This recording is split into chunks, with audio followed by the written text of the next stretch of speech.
চিন্ময় পাঁজা বলছি, অ্যাপ্রোপ্লেনি নার্সের respiratory unit থেকে। আমি 2024 সালের জানুয়ারিতে হঠাৎ করে অসুস্থ হয়ে যাই। এবারে এখানে গিয়ে ভর্তি হই একটা ন্যাশনাল মেডিকেল কলেজে। সেখানে দেখলাম যে ওদের ইনফ্রাস্ট্রাকচারের কিছু ঘাটতি আছে। তারপরে খোঁজখবর নিয়ে আমরা এখানে শিফট করি।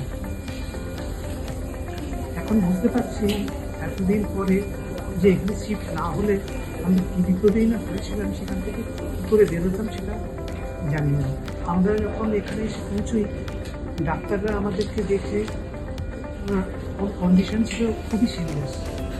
ডাক্তাররা আমাদেরকে দেখে কিছুটা তো আশ্বাস দিয়েছিলেন, প্রচণ্ড দৌড় চলেছিলাম আমি জিনিসটা কী হবে।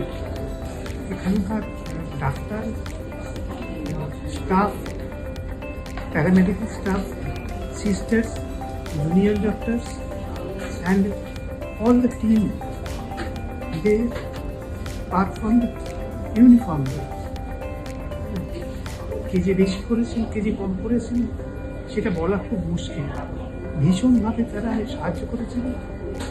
এবারে হ্যাঁ, আমরাও তাদের মুখেও এই করেছি, কিন্তু এই এতদিনের যে চিকিৎসা যাত্রা, তার মধ্যে একটা অদ্ভুত জিনিস লুকিয়ে থাকে।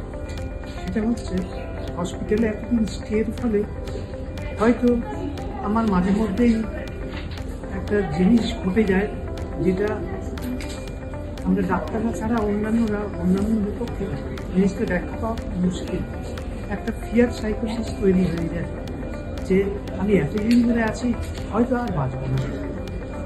এই ফিয়ার সাইকোসিস থেকে একটা অদ্ভুত জিনিস হয় যে না, আর চিকিৎসা করে কোনো লাভ নেই। আমার ঠিক সেম একই জিনিস কী করে আমার মধ্যে হলো, আমি এখন ভাবলে অবাক হয়ে যাই। আমি মাঝখানে চিকিৎসা চলাকালীন আমি চিকিৎসা রিফিউজ করতে বসেছিলাম যে না, আমি করবো না, আমি একটা নির্দিষ্ট আমি চিকিৎসা করবো। তারপর ডাক্তাররা এসে বোঝালেন, বাড়ির লোকেরা এসে বোঝালেন, বললো এরকম কেন করছিস। তা এরা ভীষণ ভালোভাবে দেখছিল।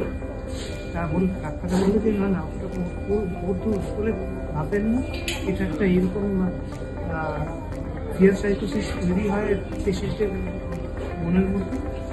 আজকে এতদিন পরে প্রায় কতদিন হলো, প্রায় 52 দিন, না প্রায় 52 দিন চিকিৎসার পরে আজকে আমার রিলিজ ডে।